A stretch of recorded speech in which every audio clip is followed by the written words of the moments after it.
Recording? Okay. Hello, I'm Christopher Wilkinson, and I am the translator of the Vajrasattva Mahatantra, and I'm reading it now, and today we are on chapter 52 on page 381. Using the Upadesha instructions from the Vajrasattva to put things into order. Then again, that great gathering, the community that was the audience of self-evident awareness, addressed the holy Sattva Vajra with these words.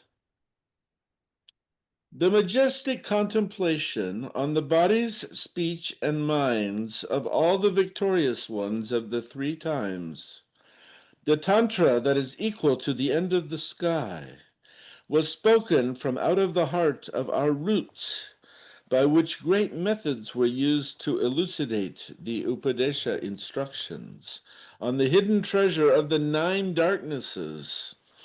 Please explain this to me well. So did he address him. Then again, the Lord of the secrets of all the Tathagatas, Vajrapani, spoke with these words. The treasure that is a secret for all the Buddhas, the wheel of awareness that has a handle, the treasury that is the wheel of our understanding and wisdom, the elixir of speech that is the heart of our purpose, the wisdom that says everything and that holds the wheel. Those who are obstructed by the darkness of ignorance, who examine and look into their own natures, will depend on this secret tantra. Then they will make things radiant in this very present. However we may search over innumerable thousands of eons with our accounts of methodical striving, we will not find it. A self-originating heart is difficult to understand. Emao, it is extremely difficult to understand. Emao, our true natures are not troubled. Emao, to be uncontrived is a great bliss. Emao, our circle is our self-originating sentience. A Vajra heart is astounding. The Tantra that is equal to the end of the sky actually does bring forth the Upadesha instructions. Our heart is the root of what we are. This is why the first is taught. It is an effort to teach this fully that the 10th is clearly put into place. These are needed for our community, but we use blessing, samadhi, and awareness to enact the teaching, that our awareness dawns by itself. The second is an explanation. In our effort to teach the true secret of our lineage, the fourth is put into order like this. In our effort to teach these things to fortunate ones, the 26th is put into order. These teach about our true base, those fortunate yogins who have families, who dwell upon a purpose that is secret, are prophesied to have rewards that are good and bad. This is why the 20th is taught. It is in our efforts to engage in this very mandala that the 23rd is taught. In our effort to plant the great samaya, the 15th is taught. They impart empowerment upon themselves, so the 14th is taught to them. Fortunate people who have attained empowerment will need to acquire the instructions of the Aro lineage, so the 7th is well placed. It is a teaching on the essence of the path. We may have gone to the end in our understanding of our own purposes, but there are those who use the branches of the words on perfection to teach about the 9 treasuries that must be explained In our efforts to teach these people, the fifth is propounded. Our minds are actually masters of the treasure of the 9 treasuries. We open up to the 9 spaces, and in our effort to teach, we put forth the 21st. In our effort to teach the keys for discussion of the 20,000 volumes on the 9 spaces, we put forth the 3rd. We understand that they are a clarity that is sure, so we put forth the 6th. For people who have no instructions, something obscures someone. This is why the 9th is placed so well. We understand the teaching that thusness is not contrived, so the 8th is well taught. In our effort to use the specific qualities of our senses to teach a way that is harmonious, the 25th is taught. In our effort to certify our beliefs, the 23rd is taught. When we find our certainty, these are the 9 spaces. We understand that our awareness is one. This is why the 22nd is taught. Our awareness savors the experience of the unborn, so the 11th is taught. Thusness is an uninterrupted meditation, so the 16th is clearly taught. Yogins who have come into a resolve teach practices for our 3 doors.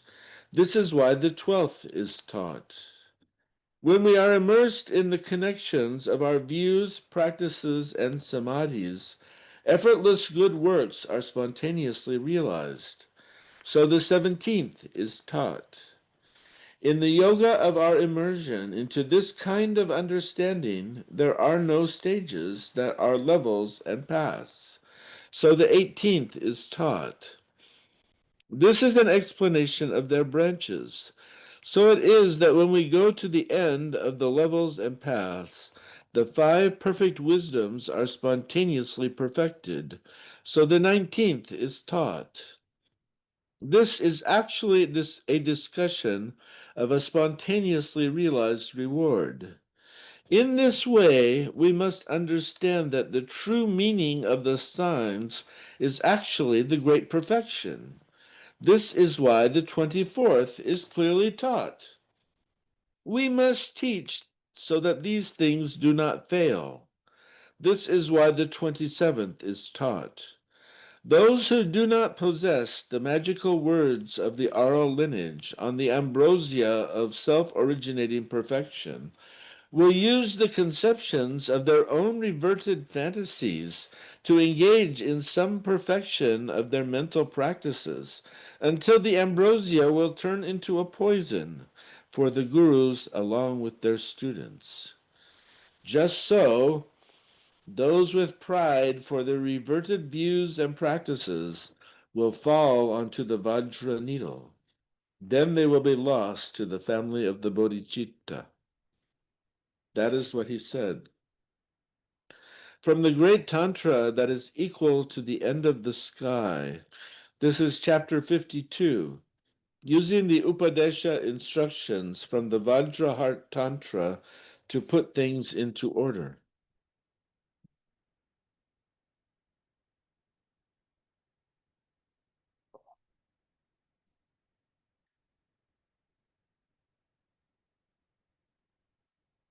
The chapter 53 on page 387. The ambrosia of the wisdom of life melts into the sky. Then again, the community of that great gathering addressed the holy Sattva Vajra in a single voice with these words: For the self-originating king, who is the heart of all the victorious ones of the 3 times, birth, death, hope, and fear are not present. But you, being a mighty master of compassion, have crossed over the pass that is a wisdom about the Lord of the dead. So cut through our hopes and fears about being alive. That is what he asked. Then the Lord of Secrets of all the Tathagatas gave instruction with these words. The king of self-originating awareness is the true nature of us all, with no one excepted. But this is actually an awareness of the all-good. Beginnings and endings have no substance. Thusness is a great bliss. Our memories, understandings, happiness, and sorrow may appear to be anything, but the uncontrived has been determined to be a circle of ambrosia. From out of the palace of self-originating ambrosia, our secret circle contracts and expands. Our roots come from the unborn Ah. In the space of the sky, a peak has no position.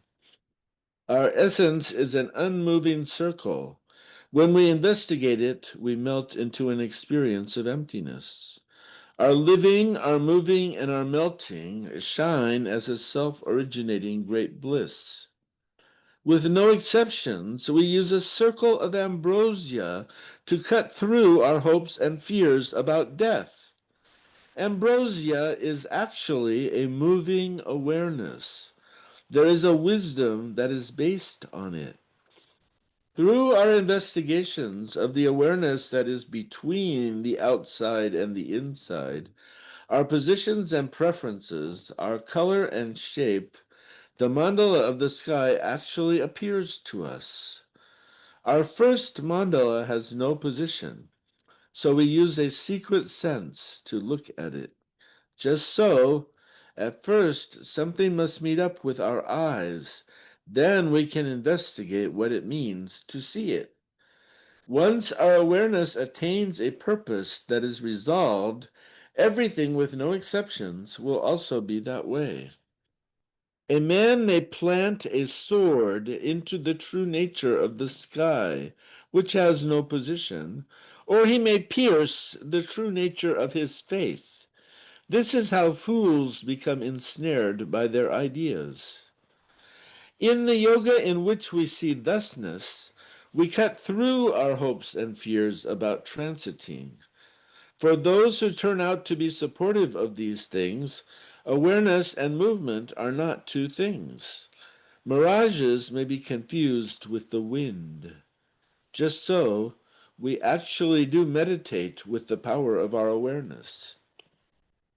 In this way, when we are free from fears about what is clear and stable, we will have no fears about our former and future places of birth. The clarity that is in the radiance of the unobstructed sky does not rise or set. Just so, in an unborn nature that has no position, awareness spreads without rising or setting. If there was a time that you wanted to deceive someone, your movement was actually the circle of your own awareness. The one who is present melts into the experience of the Ah.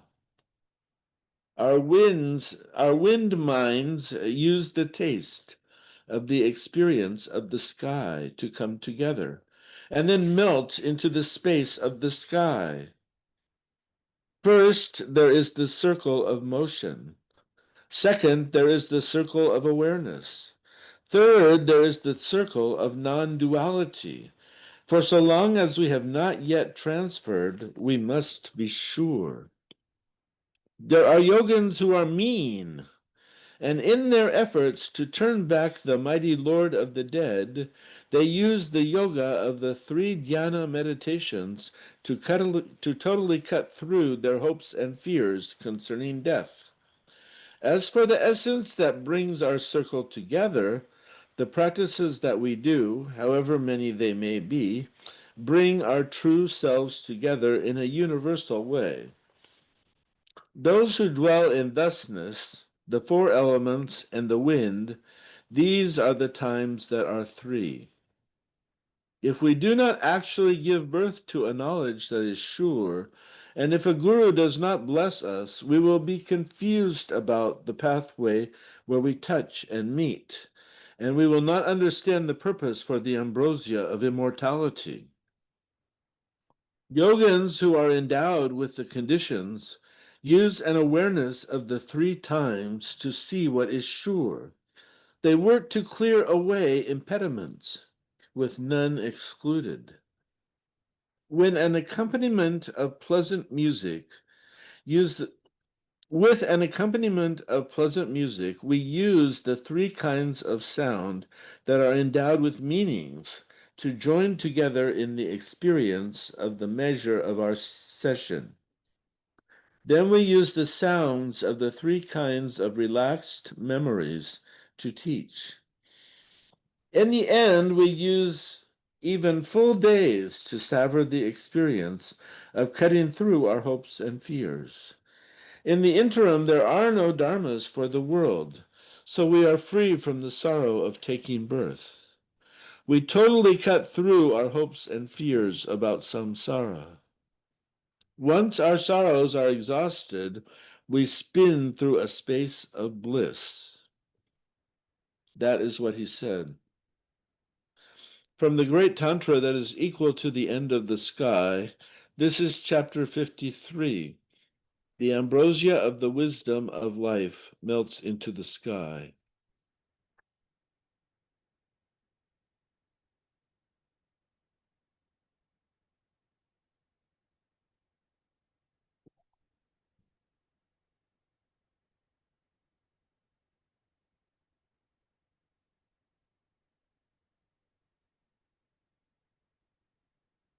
Chapter 54, page 393.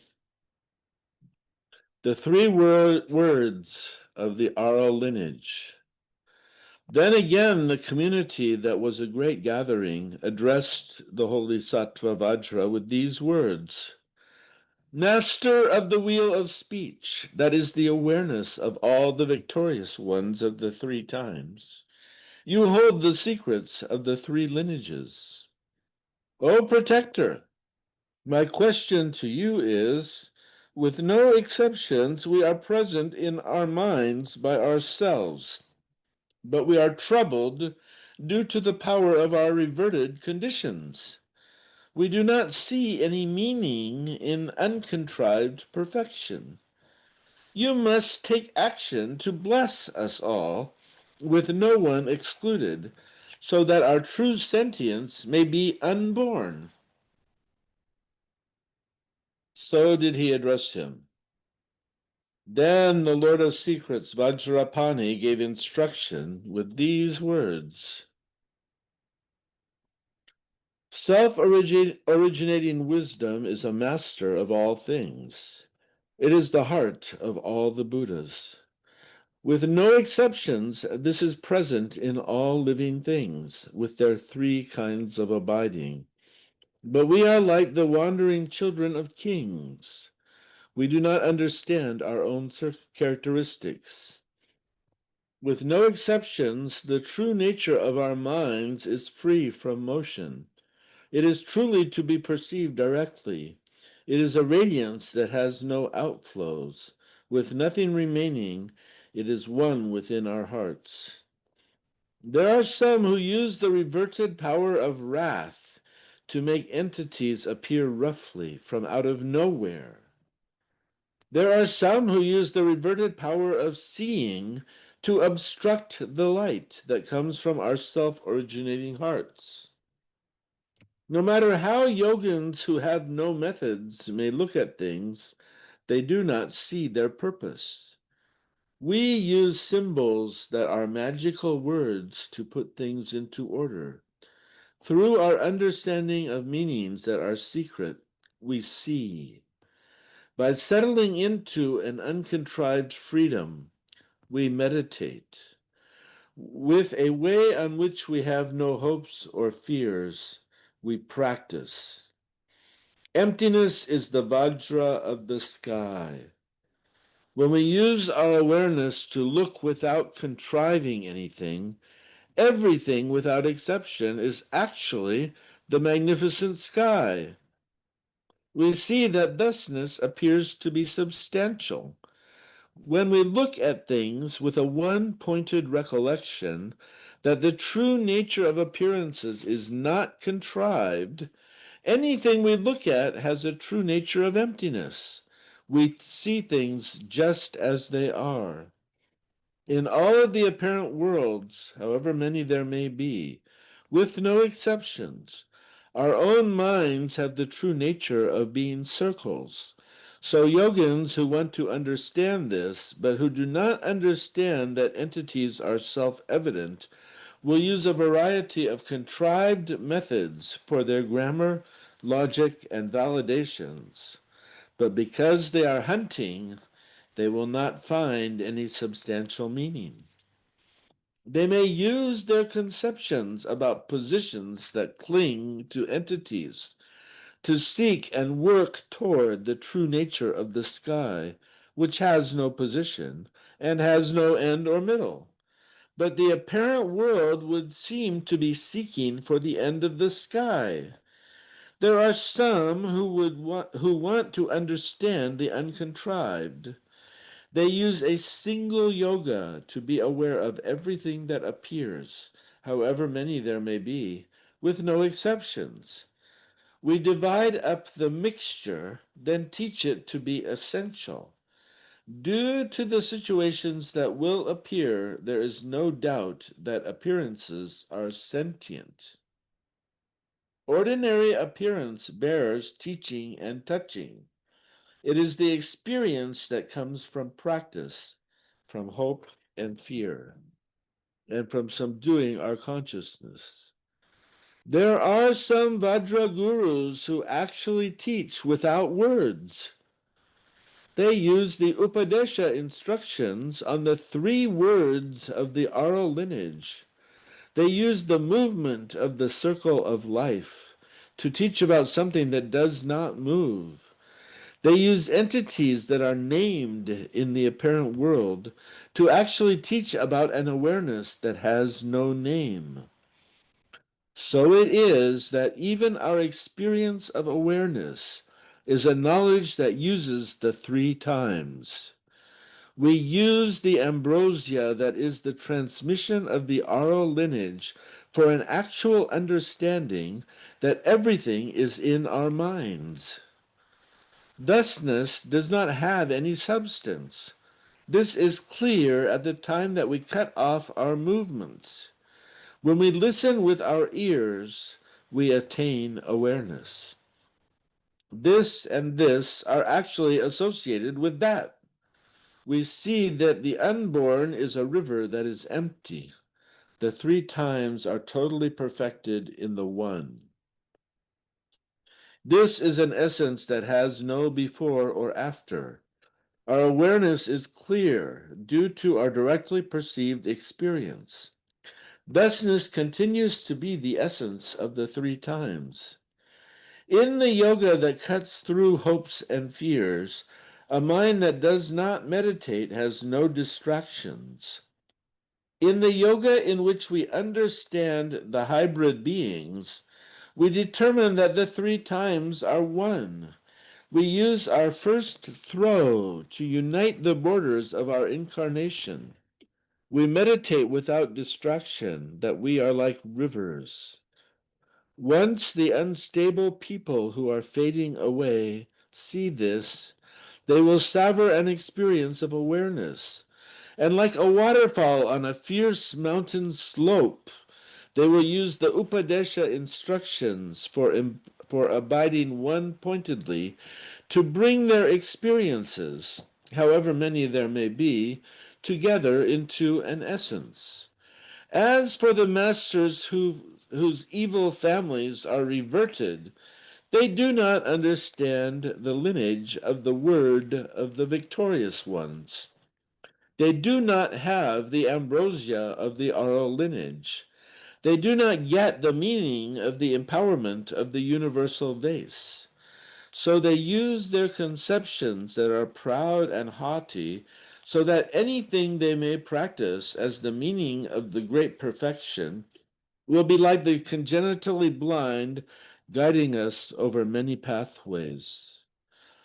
Until the eon exhausts the sky, they will not be able to be happy with themselves.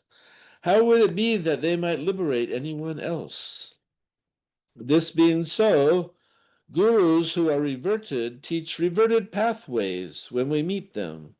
When we befriend them, the signs of samsara grow. By the grace of their bestowing empowerments and upadesha instructions, we give birth to fierce sorrows and yearning lust. When we remember them, we get a conception of mental grief. As for masters who are like this, if we do not think about them, even in our dreams, what need we say about offering them luxuries, service, or any actual meeting? That is what he said. From the great Tantra that is equal to the end of the sky, this is chapter 54, the 3 words of the Aral lineage.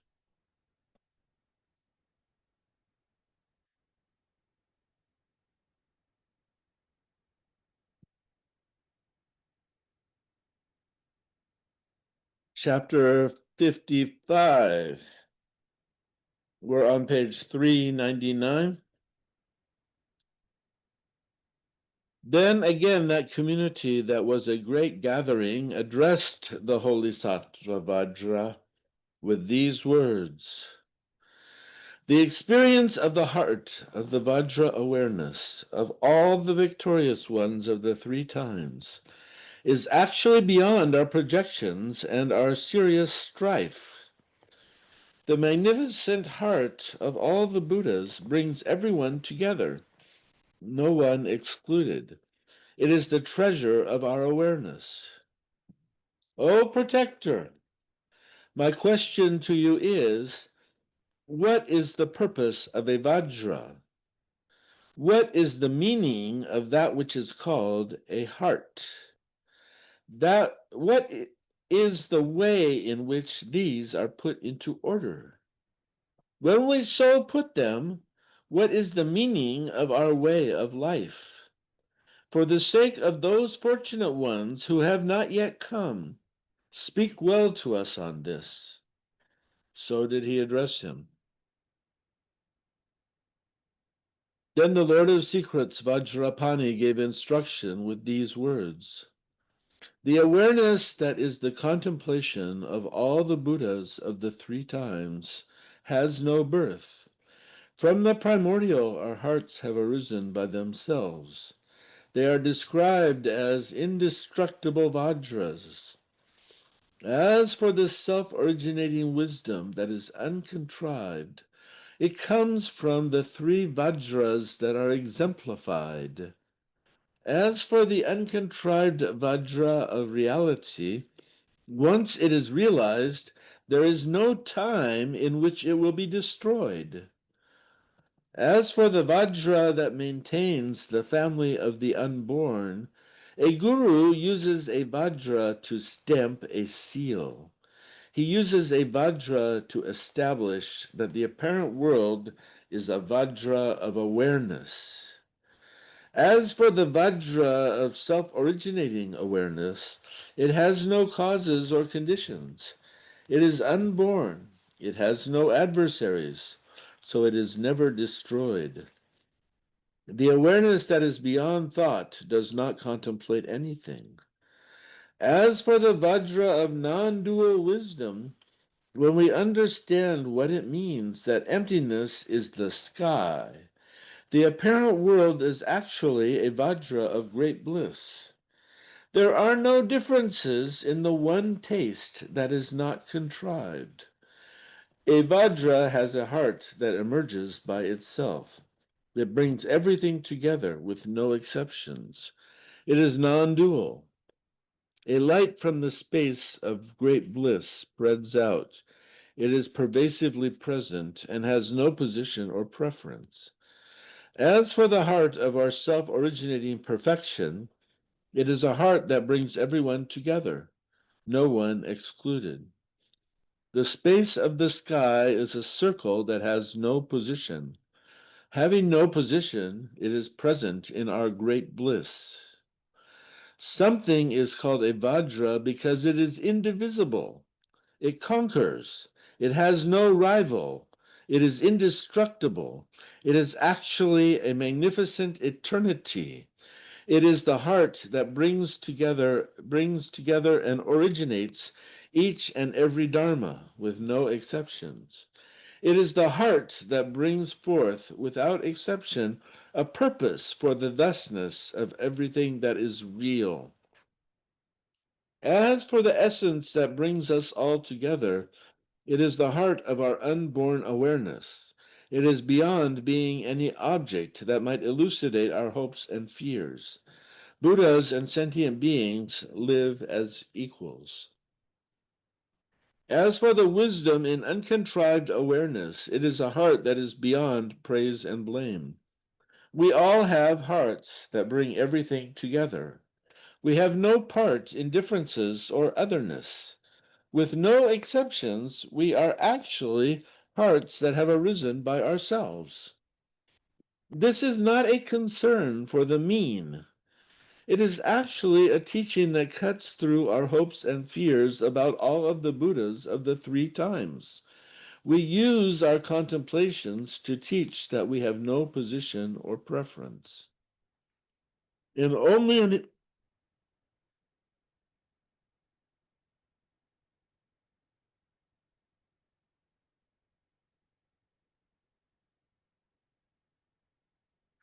In only an instant, we are perfect Buddhas. We cut through our hopes and fears, so we are spontaneously realized. This is the perfect enjoyment of our awareness. Our contemplations on the yogas of the mighty lords of the 10th level are explained to be the great bliss of our reality. We use the resolve in our awareness of samadhi to comprehend, without any traveling, we dwell on the level of Buddhahood. In a single moment, we are settled on the level of Buddhahood. When our teacher, who is a manifest embodiment, does not have the fortune to actually teach, he uses the key of spoken words to pass on and teach a purpose that is uncontrived. The body that is a heart of self-originating enlightenment is like the heart of the sun. It has no position.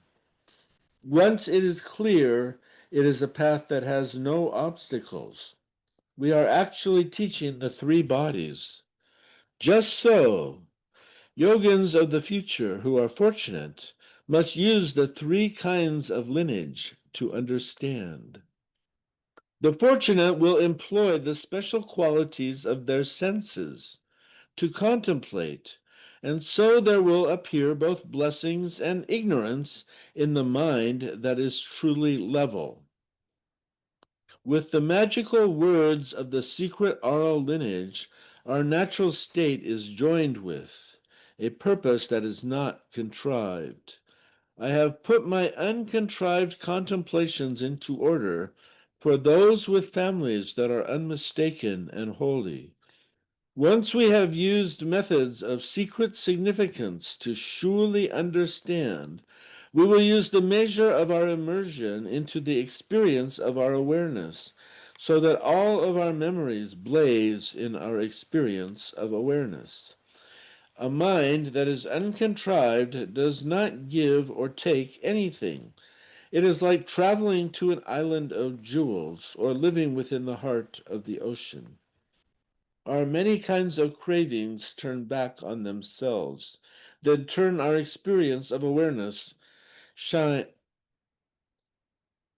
Our many kinds of cravings turn back on themselves, then our experience of awareness shines in our unity. That is what he said. From the great Tantra that is equal to the end of the sky, this is chapter 55, putting the heart of the Vajra into order.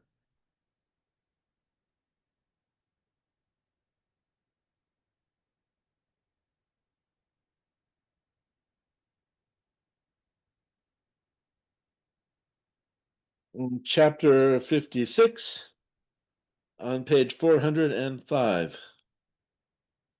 bringing together the roots of the contemplations of all the victorious ones.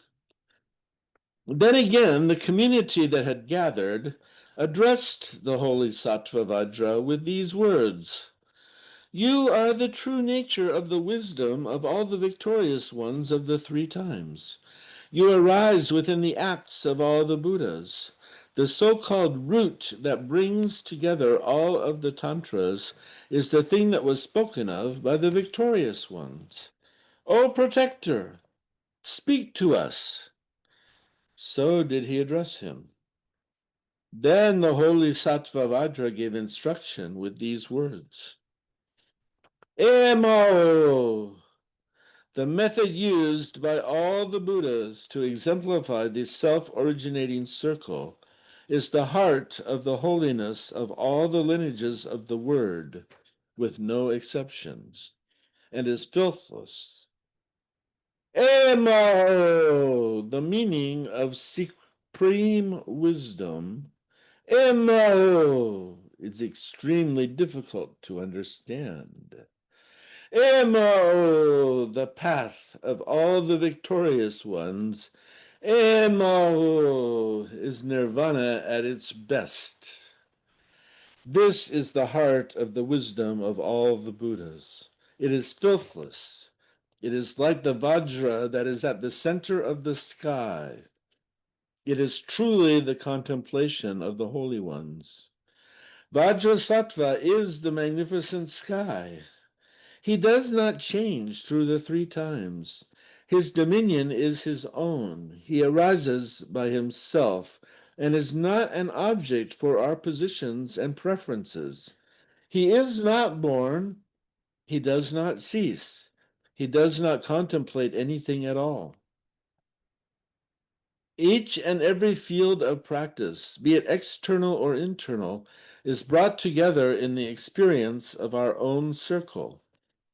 It is self-evident that thusness has no position.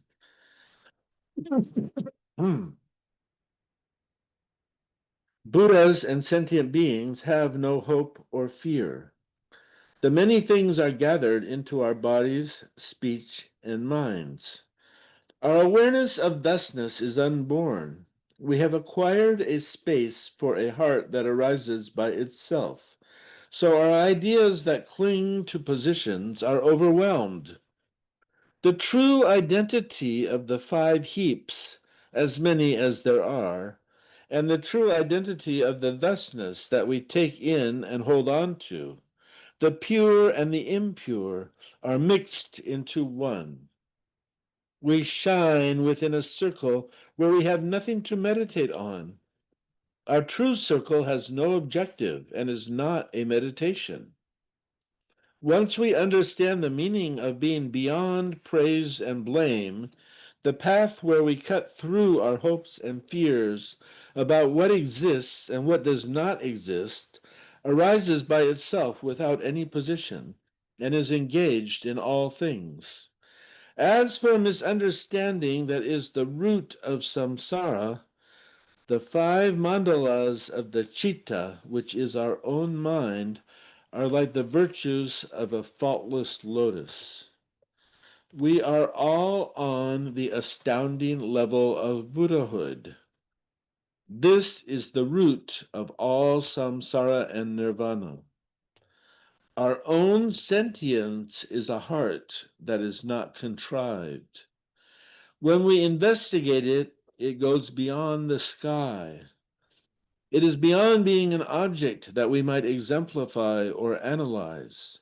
It is actually an awareness that has no root. It is the pinnacle of all the dharmas. When we use methods to understand it, it is actually abrupt. With no exceptions, it cuts through our hopes and fears. Once we understand that everything is actually ourselves, we will go to the other side by understanding our own true selves. When we use bliss to understand bliss, we will understand great bliss. The understanding that samaya, our bliss, is the supreme bliss. As for life, It is the Vajra of the sky. We cut through all the turnings of the wheel, with none excepted. Each and every one of us that are the vessel and its contents, whether external or internal, is spinning in an experience of great equality. The essence of all the dharmas, with none excepted, is one in our minds. So when we teach the one magnificent method that is secret, we are kings that understand all things, none excepted. Within the circle of uncontrived awareness, we discern the circle of great bliss. The circle that we do not contrive is our own bliss. The dharmas of the past and future, however many there may be, are brought together in these two, objects and knowledge. These are brought together into an uncontrived circle. By understanding just this, we comprehend the one taste. With no exceptions, our true selves are the perfection of all things, whether impure or pure. This is beyond the limitations of words. Our true self is like water. There is no other. We are actually living in an uncontrived and natural state. All of our awarenesses of everything, however many there may be, are conventionalities. We even practice conventionalities. We leave behind all our hopes, worries, and fears. Everything is actually to be understood by everyone.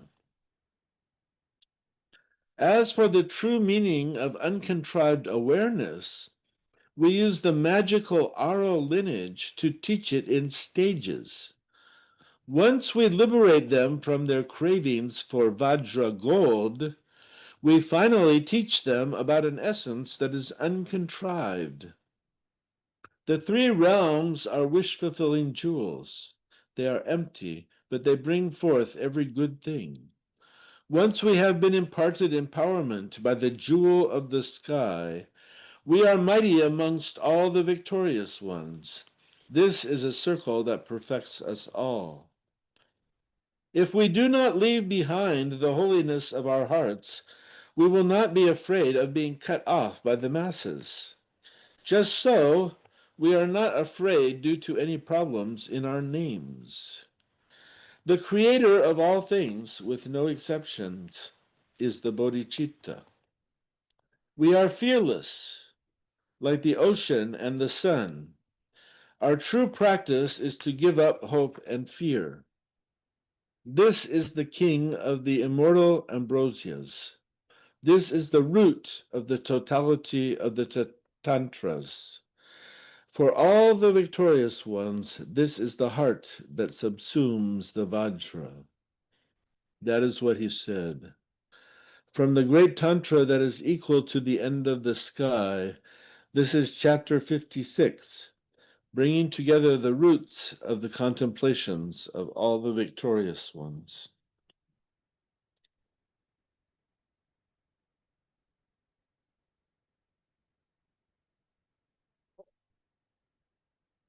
Chapter 57, page 411. The contemplation of settling into our own natural state. Then the Tathagata, the great Lord of Secrets, said this on the topic of the contemplation in which we settle into our natural state. Children of the victorious ones who are fortunate and aware will do all the work with nothing excepted when they work to support a holy guru. They will drink the ambrosia of the Aro lineage and cut through their hopes and fears concerning samsara. Then they will lack any objective to engage in, be it external or internal. While the space of the uncontrived bodhicitta is a heart that does not rise and does not set. It is a mind that has no beginning or end. The space of our circle spreads out, for all of us. So come into happiness that is not contrived. Once we understand the purpose for the self-originating heart of all the victorious ones of the 10 directions, our contemplation is to settle into our natural state, which turns out to be the essence of all the victorious ones. The Buddhas and Tathagatas of the past achieved a purpose of self-originating perfection, while they were brilliantly equal to a field of atoms. Then their contemplations emerged as they settled into the natural state. The glorious Tathagatas who have not yet come are brilliantly equal to the end of the sky. Once we understand what it means that the great perfection is spontaneously realized, we succeed when our contemplation is settled into its natural state. As for the contemplation of all the Buddhas, however many there may be, all the dharmas with no exceptions are totally blended within a single heart, so our contemplation is an uncontrived thusness. Once we understand, we rise up from out of our settling into the void. The unborn turns itself back from being born. Our field of practice seems to be waking up from dreams. Once he understands, a yogin who grasps the meaning will be liberated into bliss by his uncontrived settling in. We realize that we ourselves are Vajrasattva. We have arisen in the bodies of many Buddhas who have come from an unfathomable wisdom. Then we perceive directly that they are melting into our own hearts. Unfathomable wisdom is a river of water. We do not dam the river of any field of practice. Fortunate yogins who want to be liberated will be totally liberated just by drinking. This being so, this is actually the ocean of the world. A man who has the methods of yoga will understand the heart of the secret word of the victorious ones, and he will dwell in unshaking bliss. For so long as it takes to reach the end of the sky, all the things that appear and that resound, with no exceptions, are entirely present in a single heart, which is actually Vajrasattva. For each and every one of us, with no exceptions, this reality is a yoga of uncontrived perfection. With no exceptions, we will dwell on Vajrasattva in a body that we perceive directly. Anyone who dwells on the meaning of the great perfection, which is a joining together with the end of the sky, must settle his contemplations into their natural state, no matter what entities may appear. We hold the wheel of unfathomable wisdom. It is actually the heart of all the Buddhas. Like the sky, it is unfathomable. We must live like this personally. We are beyond any position or family, any end or center. Our wisdom is self-originating and is inconceivable. We dwell in a way in which we have nothing to meditate on that would negate or prove anything, or cut through our hopes and fears. Our true natures are like waterfalls. The transmission of our contemplation is that we settle ourselves without meditating. As for settling into our uncontrived and natural state, we succeed due to the power there is in abiding in our own pleasure. Anything at all may appear to our senses. Our wisdom shines within the light from the sky. Sunlight is like a wave from the sky. Without contriving it, we melt into a true self-liberation. Into the true nature of the unfathomable sky, Without its dawning, we are filled by the light from the sun. We do not rise, we do not set. We will live until we reach the end of the sky. This is the great bliss of all the Buddhas. We use our contemplation to settle into an uncontrived and natural state.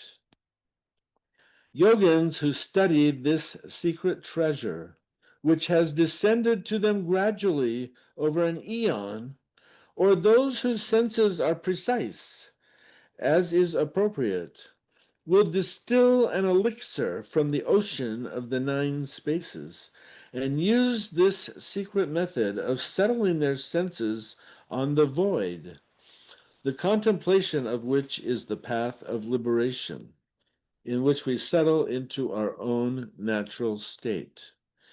These yogic methods are a great secret. They are a field of practice for a single fortunate one.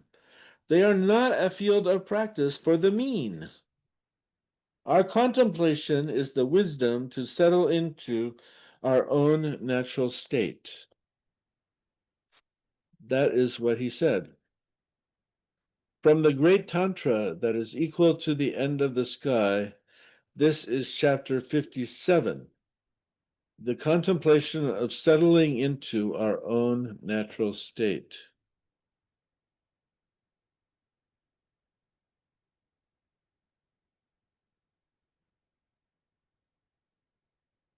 We're going to stop there.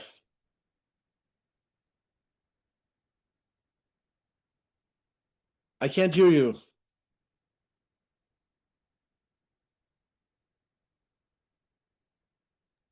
Sorry, Chris. Yes. Okay.